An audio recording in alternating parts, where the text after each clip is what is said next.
Hali gani mtazamaji wa SAUT TV, karibu katika taarifa ya habari tuliyokuandalia kwa siku ya leo, na miongoni mwa taarifa tulizonazo ni pamoja na wanafunzi wa Chuo Kikuu cha Mtakatifu Agustino wamesisitizwa kulipa ada kwa wakati unaotakiwa. Serikali ya Rwanda imekosoa uamuzi wa Marekani kuwawekea vikwazo baadhi ya maafisa wa M23. Na katika michezo, wadau wa soka jijini Mwanza wameipongeza timu ya Pamba Jiji kwa kiwango kizuri katika ligi ya NBC kwa sasa. Kwa hayo na mengine mengi, ongozana nami Donald Anthony nitakayekusomea habari za kitaifa na kimataifa, Arafa Ngondaya atakayekusomea habari za biashara, na katika michezo tutakuwa naye David Kiaman.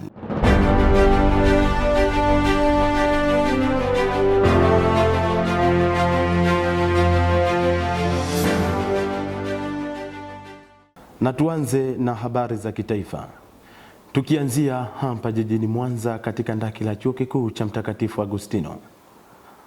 Mhasibu wa Chuo Kikuu cha Mtakatifu Agustino CPA Juliana Shinyanga amewasisitiza wanafunzi kulipa ada kwa wakati ili kuepusha usumbufu unaojitokeza wakati wa mitihani. Akizungumza na SAUT TV habari, amesema kuwa ifikapo tarehe 20 kila mwanafunzi anapaswa kuwa amekamilisha malipo ya ada ili kupata kitambulisho cha mtihani. Mwanahabari wetu Semeni Kazimoto ametuandalia taarifa ifuatayo. Na hapa nipo katika Chuo Kikuu cha Mtakatifu Agustino campus kuu ya Mwanza, ambapo kuelekea katika kipindi cha mtihani, swala la kulipa ada ni hatua muhimu kwa mwanafunzi linalomwezesha kuingia katika chumba cha mtihani na kufanya mtihani wake, hasa katika muhula huu wa kwanza. Nimezungumza na baadhi ya wanafunzi katika chuo hiki cha Mtakatifu Agustino, wana haya ya kuzungumza. Kwa majina naitwa John Shabani, ni mwanafunzi wa Chuo Kikuu cha Mtakatifu Agustino. Moja kati ya umuhimu wa kulipa ada mapema, especially tunapoelekea kwenye kipindi hiki cha masuala ya mtihani, cha kwanza kabisa kinakuondolea stress za kwa nini sijalipa ada, na cha pili kinakupa confidence kabisa ya kuweza kujisomea vizuri, kwa sababu unakuwa na uhakika wa kupata ID ambayo itakusababisha wewe kuingia kabisa kwenye mtihani. Kwa majina naitwa Amelda Matias, nipo SAUT Baedi mwaka wa 3. Umuhimu wa kulipa ada kwa mwanafunzi, kwanza inamsaidia mwanafunzi kumtengenezea mazingira, kumuondolea stressi au mawazo anapokuwa anajiandaa na mitihani yake. Pili, inamsaidia mwanafunzi kujiamini anapokuwa anajisomea na wenzie. Lakini pia nimeweza kuzungumza na mhasibu kutoka katika Chuo Kikuu cha Mtakatifu Agustino. Amezungumzia swala hili kwa undani zaidi juu ya ulipaji wa ada kuelekea katika kipindi hiki cha mtihani. Kwa majina naitwa CPA Juliana Juvenali Shinyanga, mhasibu mkuu wa Chuo Kikuu cha Mtakatifu Agustini. Wakati huu ambapo tunaelekea kwenye kipindi cha mitihani, tukirejea bylaw, student bylaw inatuguide wanafunzi wanatakiwa kulipa ada kutimiza wajibu wako kabla ya kufanya mitihani, na tunaelewa taratibu zipo. Unatakiwa kulipa administrative fee na tuition fee, na utaratibu huu utaendelea mpaka tarehe 20. That will be the deadline kwa ajili ya kulipa ada. Kwa hiyo kuna umuhimu wa wanafunzi kumaliza ada kwa wakati kwa ajili ya kuepukana na changamoto za kuchelewa kwenye mitihani, kutokuwa na ID kwenye mtihani. Taratibu zote za hii mfumo mpya wa ID umeelezewa. Kwa hiyo tujitahidi kulipa ada mapema, kukwepa usumbufu, kukwepa kufanya mitihani ya special, na ni kitu ambacho sio kizuri. Hivyo basi, mwanafunzi unakumbushwa kulipa ada kwa wakati na kufuata taratibu zote za kifedha ili kuepusha usumbufu kuelekea katika mtihani kwa wakati wa sasa. Nikiripoti kutoka chuoni hapa, mimi ni Semeni Kazimoto wa SAUT TV. Asante sana Semeni Kazimoto kwa taarifa hiyo. Tukisalia hapa hapa katika Chuo cha Mtakatifu Agustino, serikali ya wanafunzi wa Chuo cha Mtakatifu Agustino imechukua hatua madhubuti ya kuboresha usafi wa mazingira kwa kufunga dustbin katika kila kimbweta chuoni hapo. Hatua hiyo inalenga kupunguza utupaji holela wa taka na kuhakikisha mazingira ya chuo yanabaki safi na salama kwa wanafunzi wote. Pendo Milanzi ametuandalia ripoti hii kutoka chuoni hapo. Kufuatia ripoti iliyotolewa na Waziri wa Afya nchini Tanzania Mohamed Mchengerwa, ambayo imeeleza kuwepo kwa magonjwa ya mlipuko kama kipindupindu, dengue pamoja na uviko 19. Leo SAUT TV tupo katika Chuo Kikuu cha Mtakatifu Agustino, ambapo wanafunzi wameeleza umuhimu wa kuchukua tahadhari kama njia mojawapo ya kujilinda na magonjwa hayo, ikiwemo kutumia dustbin za kuhifadhia takataka. Mimi nimepokea vizuri kwa upande wangu. Kwa sababu gani? Walivyoweka hivi dustbin vinatusaidia kupunguza uchafu kwenye maeneo ya vimbweta tunavyokaa, kwa sababu muda mwingine watu walikuwa wanakula mahindi wanatupa hapo hapo magunzi, lakini chupa pia wanatupa ovyo. Kwa hiyo kama wametuwekea hivi dustbin vinatusaidia kwamba uchafu unakuwa uzagaizagai ovyo sana kwenye mazingira ya chuo. Mtu anakuwa na uhakika kwamba nikishakunywa maji au nikishakunywa soda au nikishakula muhindi niweke kwenye dustbin huo uchafu. Kuwekwa kwa dustbin SAUT kwenye vimbweta hivi imeturahisishia sana kutokutupa taka ovyo na kuchafua mazingira ya chuo. Mfano, sasa hivi mtu hawezi akawa ametumia kitu akatupa uchafu labda chini, anachukua anaweka kwenye dustbin. Kwa hiyo hivi vidude vimesaidia sana kuhifadhi mazingira ya chuo. Kwa upande wake, Waziri wa Afya wa SAUTISO ameeleza sababu zilizopelekea kuchukua tahadhari hizo. Uongozi wa chuo kwa kushirikiana na serikali ya wanafunzi SAUTISO pamoja na wafanya usafi wote hapa chuo walikuja na kampeni ya kuweka dustbin kwenye vimbweta, ili walau watu wanapokuwepo kwenye vimbweta kuepusha kutupa taka ovyo, kwa sababu ilikuwa inakuwa ni ngumu kufikia dustbin, na tukitambua kwamba shughuli za masomo zinapoendelea basi hata swala la uchafu linaweza likatokea. Hivyo kwa kuona hivyo, serikali ya wanafunzi, wafanya usafi pamoja na uongozi wa chuo wakaona ni jambo la busara kuwaletea hii huduma katika vimbweta, ili mtu atakapokuwa kwenye shughuli yake ya kujisomea basi hata kwenye kuhifadhi mazingira liwe ni jambo ambalo kwa wote linaonekana. Nikukumbushe kuwa utunzaji wa mazingira ni jukumu letu sote. Nikiripoti kutoka Chuo Kikuu cha Mtakatifu Agustino, mimi ni Pendo Abdallah wa SAUT TV. Baadhi ya wananchi wa mtaa wa Malimbe wilaya Nyamagana mkoani Mwanza wameeleza muhimu wa kupanda miti, ikiwemo kusaidia kupata hewa safi na kuzuia mmomonyoko wa ardhi. Wakizungumza na SAUT TV habari, wameongeza kuwa jamii inapaswa kufahamu sheria ya kupanda miti ili kulinda mazingira. Mwanahabari wetu Jordan Mgoli ametuandalia undani wa taarifa hii. Ili tuweze kupata hewa safi ni lazima tupande miti. Je, unafahamu ni umuhimu gani kupanda miti?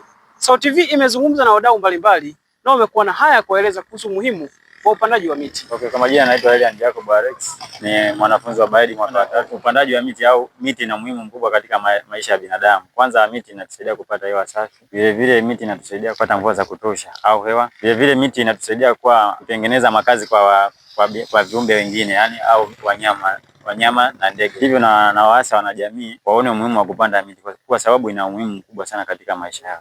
Kwa majina naitwa Anna Noel, ninasoma kozi ya Public Relations and Market, nipo mwaka wa 2 katika Chuo cha Mtakatifu Agustino.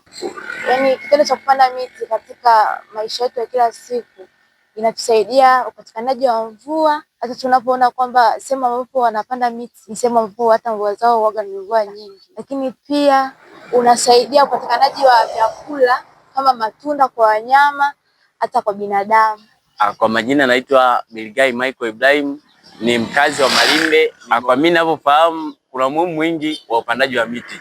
Kupitia kupanda miti inapelekea kuzuia mmonyoko wa ardhi, sababu miti ina mizizi. Kupitia ile mizizi inazuia mmonyoko wa ardhi. Lakini pia miti ni chanzo cha dawa za asili, mfano mwarobaini hutumika kutibu tumbo na magonjwa mbalimbali. Na hao walikuwa ni wadau mbalimbali ambao wameeleza, je, kuna umuhimu gani wa upandaji wa miti? Na mimi nataka nikwambie tu mtazamaji wa SAUT TV ya kwamba kata mti, panda mti. Jordan Mgoli wa SAUT TV. Shukran sana Jordan Mgoli kwa taarifa hiyo. Mtazamaji, tupate mapumziko mafupi, tukirejea ni habari za kimataifa.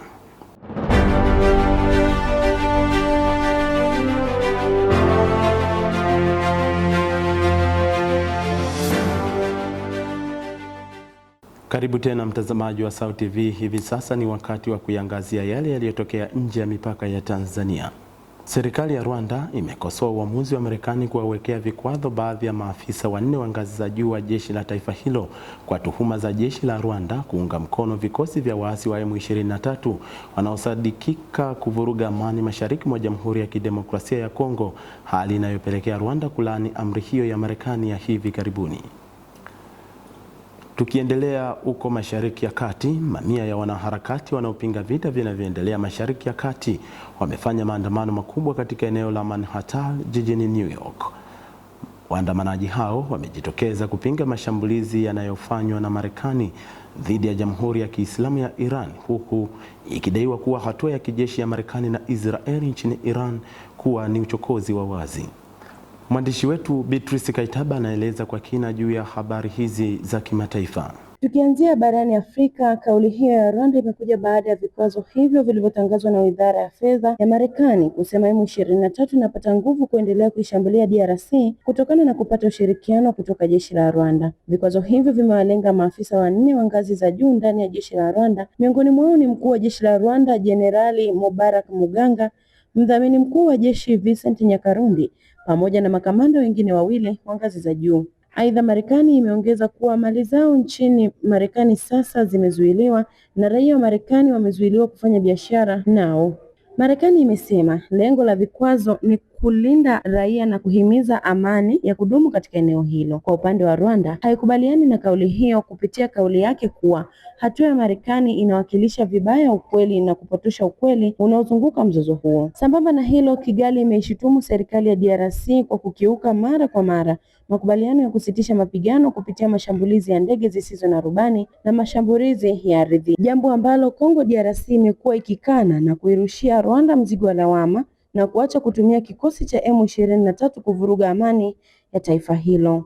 Na tukimalizia maandamano yaliyojiri New York, inaeleza kuwa waandamanaji hao walikuwa wamebeba picha za kiongozi mkuu wa Iran aliyeuawa aitwaye Ayatollah Ali Khamenei, huku wakilaani siasa za nchi za Magharibi. Maandamano kama hayo ya kupinga vita vya Marekani na Israel dhidi ya Iran yamefanyika pia katika maeneo ya miji mbalimbali ya Marekani, nchi za Ulaya na hata bara la Asia. Taarifa rasmi iliyotolewa na msemaji wa serikali ya Teherani, Iran imesisitiza kuwa itachukua hatua za kujilinda na kulinda mamlaka yake ya kitaifa, huku ikitaka jumuiya ya kimataifa kuingilia kati ili kuzuia kuongezeka kwa mapigano. Kwa upande wake, utawala wa Donald Trump umetetea operesheni hiyo ukisema inalenga kuzuia vitisho vya kiusalama na kulinda maslahi ya Marekani pamoja na washirika wake. Kuhusu maandamano yanayoendelea katika miji mbalimbali ikiwemo New York City, serikali imesema inaheshimu haki ya wananchi kuandamana kwa amani, lakini haitasita kuchukua hatua endapo kutatokea uvunjifu wa sheria au vurugu. Wachambuzi wa siasa na uchumi wanasema mgogoro huo umeanza kuleta athari za kiuchumi duniani, hususan kupanda kwa bei ya mafuta na kushuka kwa baadhi ya masoko ya hisa kutokana na hofu ya kukatika kwa usambazaji wa nishati. Mapigano kati ya Marekani na Iran yalianza kushika kasi mwishoni wa Februari 2026 baada ya mashambulio ya anga kuripotiwa,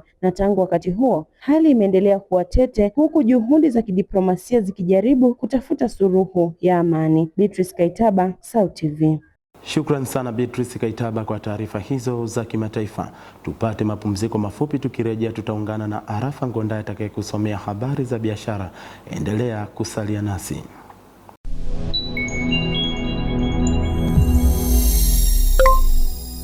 Wiki hii kwenye Maya. Njua wangu wa kidigitali. Mama la mama, Alongo njoo uone mimi nayoyapata hivi sasa. Mama Sindatu nenda nyumbani.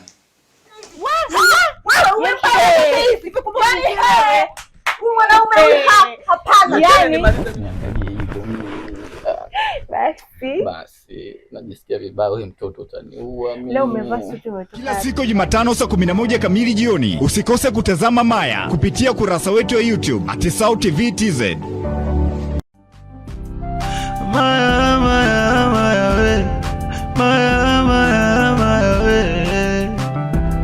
Oh, Maya. Oh, Maya.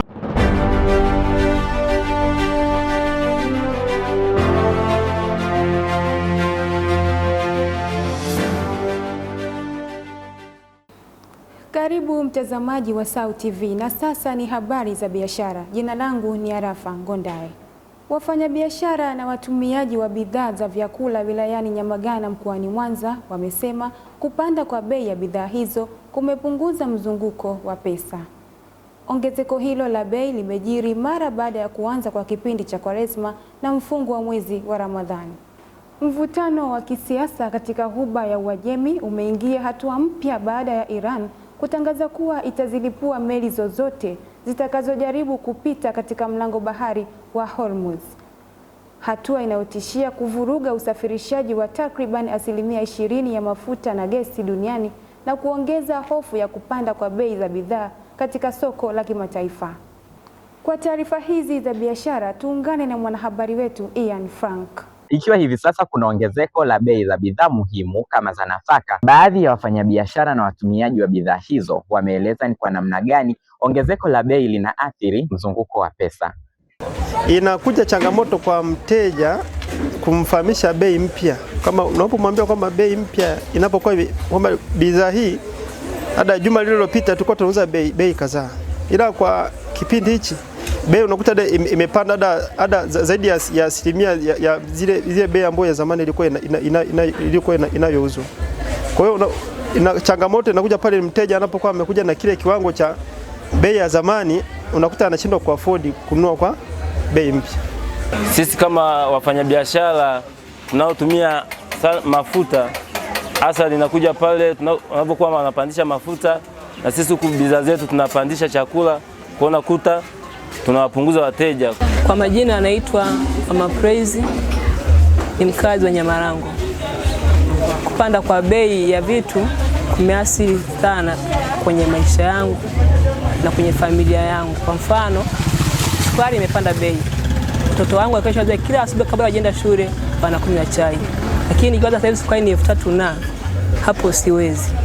Chero umepanda bei, sasa hivi ni 2,600, 2,500. Walikuwa nakula wali mara 3 kwa wiki, lakini sasa hivi ni mara moja. Ili kuepusha na ugumu wa maisha, tunataka tuishi kulingana na kipato tunachoishi sisi wajasiriamali na wafanyabiashara na wamama kwa ujumla. Siishi kwa kuwa na madeni mengi ya kupa vitu dukani hatuwezi kulipa. Hiyo ni habari nyingine. Kwa hiyo imeniathiri sana kwa habari ya familia yangu.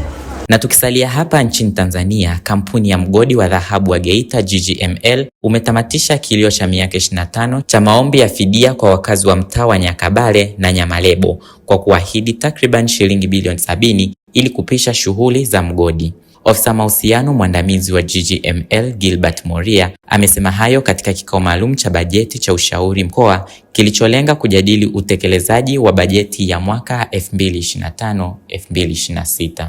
Na kwenye anga za kimataifa, Iran imesema itazilipua meli zozote zitakazojaribu kupitia katika mlango wa bahari ya Hormuz ambao ni mojawapo ya njia ya usafirishaji wa mafuta zenye shughuli nyingi zaidi duniani. Kwa kawaida takriban 20% ya mafuta na gesi duniani hupitia katika njia hiyo nyembamba ya usafirishaji iliyopo katika Ghuba ya Uajemi. Hata hivyo, Jenerali Sadari Jabari wa Iran amesema kuwa Tehran sasa haitaruhusu hata tone moja la mafuta kuondoka katika eneo hilo. Kutokuwa na uhakika na usumbufu katika biashara ya kimataifa unaotokana na majibu ya Iran dhidi ya mashambulizi ya Marekani na Israel tayari umeanza kuongeza bei ya mafuta katika nchi mbalimbali. Kufungwa kwa mlango huo wa bahari kunaweza kuongeza gharama za bidhaa na huduma duniani kote na kuathiri baadhi ya mataifa yenye uchumi mkubwa ikiwemo China, India na Japan ambazo ni miongoni mwa waagizaji wakubwa wa mafuta ghafi yanayopita katika nchi hiyo ya maji. Ian Frank, SAUT TV. Asante sana Ian Frank kwa taarifa hizo za biashara. Mtazamaji, ni mwisho wa taarifa za biashara tulizokuandalia kwa siku ya leo. Tupate mapumziko mafupi, tukirejea ni habari za michezo na David Kiaman. Endelea kutazama SAUT TV habari, mimi ni Arafa Ngondae. Wiki hii kwenye Home Clinic. Umewahi kupiga chafya mfululizo bila ya kuwa na mafua? Ama ngozi kuwashwa bila kuwa na sababu yoyote ama inayoeleweka? Wiki hii tutaangazia mada ya mzio. Usikose kufuatilia Home Clinic kila Jumatano saa 11 kamili jioni kupitia Instagram, Facebook na TikTok @SAUTTV TZ.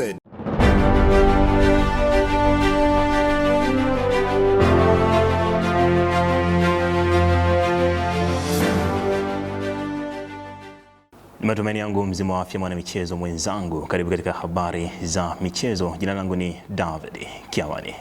Ikiwa ligi kuu ya NBC Tanzania bara inaelekea kutamatisha mzunguko wake wa kwanza, wadau wa soka jijini Mwanza wametoa maoni yao kufuatia kiwango kilichoonyeshwa na timu ya Pamba Jiji katika mashindano hayo. Na kimataifa, klabu ya soka ya Tottenham Hotspur ya nchini Uingereza imetozwa faini ya kutotakiwa kucheza bila mashabiki kwenye mchezo ujao wa michuano ya UEFA kufuatia vitendo vya utovu wa nidhamu kutoka kwa mashabiki wa timu hiyo walivyovionyesha katika mchezo dhidi ya Eintracht Frankfurt. Kwa undani wa habari hizi za michezo tuungane naye mwanahabari wetu Happiness Asheri.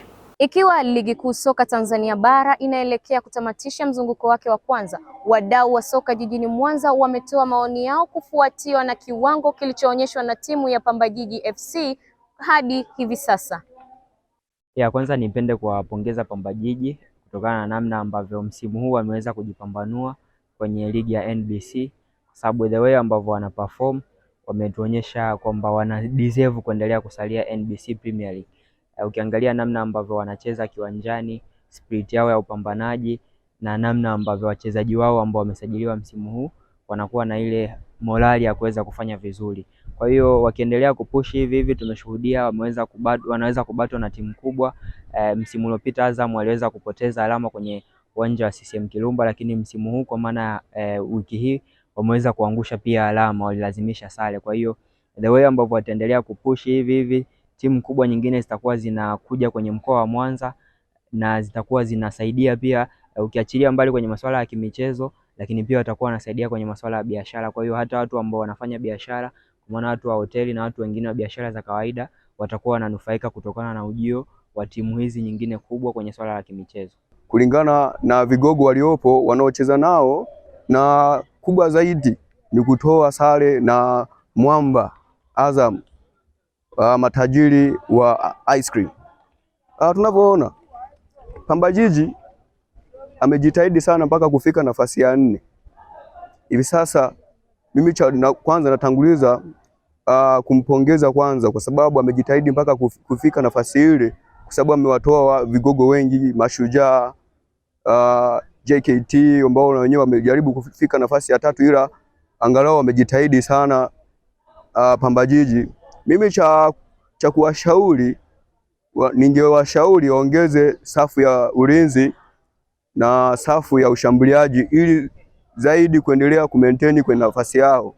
Kwingineko barani Afrika, Rais wa chama cha soka cha Afrika Kusini SAFA Danny Jordan amesema kuwa kocha Hugo Broos anaweza kuendelea kuinoa timu ya taifa ya Afrika Kusini Bafana Bafana hata baada ya kombe la dunia la FIFA la mwaka 2026.